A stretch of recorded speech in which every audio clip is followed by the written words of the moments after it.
toujours dans la série des mythes entourant le non-verbal, le langage corporel, revient un sujet qui ressemble à peut-on contrôler son body language, son langage corporel. Aujourd'hui, je commence par la conclusion. La conclusion ressemble beaucoup à non, et je vous explique pourquoi. C'est vendre du rêve. Puis je sais que c'est très, très, très populaire de dire ça. Si vous googlez tout ce qui ressemble à langage corporel non-verbal, vous allez voir une panoplie de gens qui vous conseillent de vous placer de telle façon ou de ne pas vous placer de telle façon. Pour moi, ça, c'est une licorne. Ça ne s'atteint pas ou très peu. Voici pourquoi. 3 raisons majeures à ça. La première, c'est que pour contrôler son corps, il faudrait d'abord savoir quoi contrôler. Ça veut dire que ça exige une formation rigoureuse ou très complète. Donc, quand on sait qu'il existe beaucoup plus que 1000 gestes, micro-expressions, postures, ben, il faut les connaître.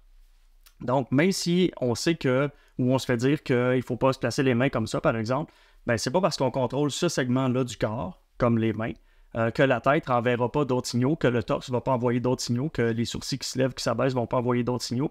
Donc, contrôler un segment isolé du corps, c'est très peu efficace parce que le reste du corps va envoyer d'autres signaux qui sont plus propres à votre état intérieur. Première raison.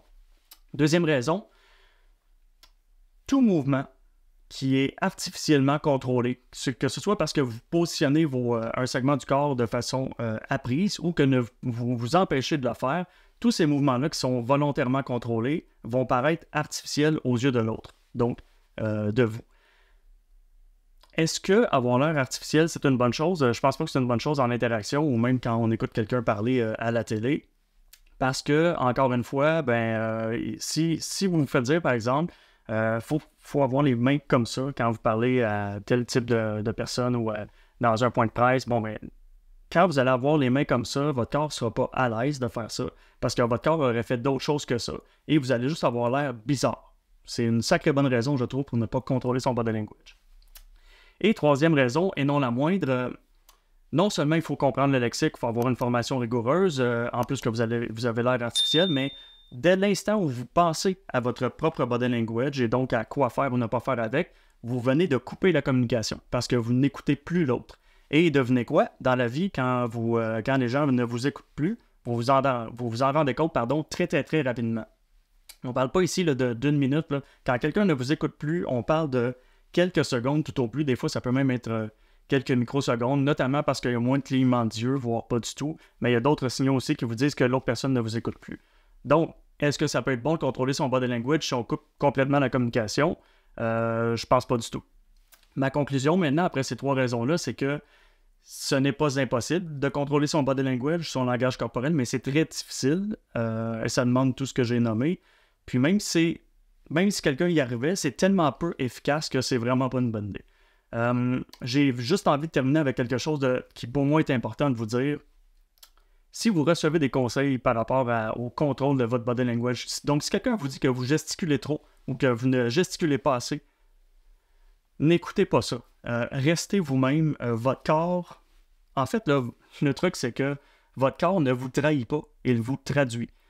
Si vous faites beaucoup de mouvements, c'est que vous êtes quelqu'un qui est dynamique ou vous êtes dynamique à ce moment-là. Si vous en faites peu, vous êtes quelqu'un qui est moins exubérant, puis c'est correct aussi. Donc, il n'y a pas de... En fait, là, quand quelqu'un vous dit ça, ça vous parle plus de lui que de vous. C'est pas votre problème, ce qu'il pense de votre body language. Vous n'avez qu'à rester vous-même et tout va être beaucoup plus facile. D'ailleurs, posez-vous la question si le body language des autres vous dérange tant que ça. La réponse est assez souvent non. C'est plus des idées reçues qu'on entend de ça. Puis il faut que je termine sur un dernier point. Il existe quand même des études qui démontrent que quand on adopte une posture, il y a des effets positifs ou bénéfiques à ça, mais il y a un impact. On parle par exemple de power posing. Je me souviens d'un TEDx Talk avec Amy Cuddy qui démontrait que quand on faisait du power posing, c'est-à-dire d'avoir des postures un peu de conquérant, si on veut. Donc, les gens faisaient ça, par exemple, avant d'entrer en conférence et ils gagnaient en confiance. Puis, la science derrière ça, c'est que quand on prenait des prises de sang, c'est que le taux de testostérone augmentait suite à ces postures-là.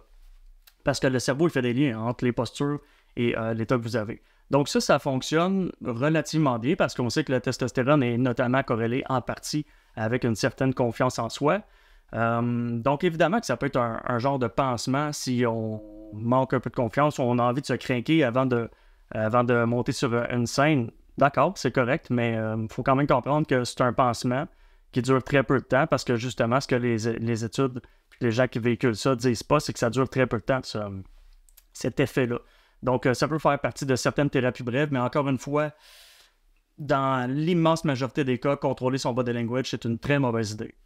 Voilà.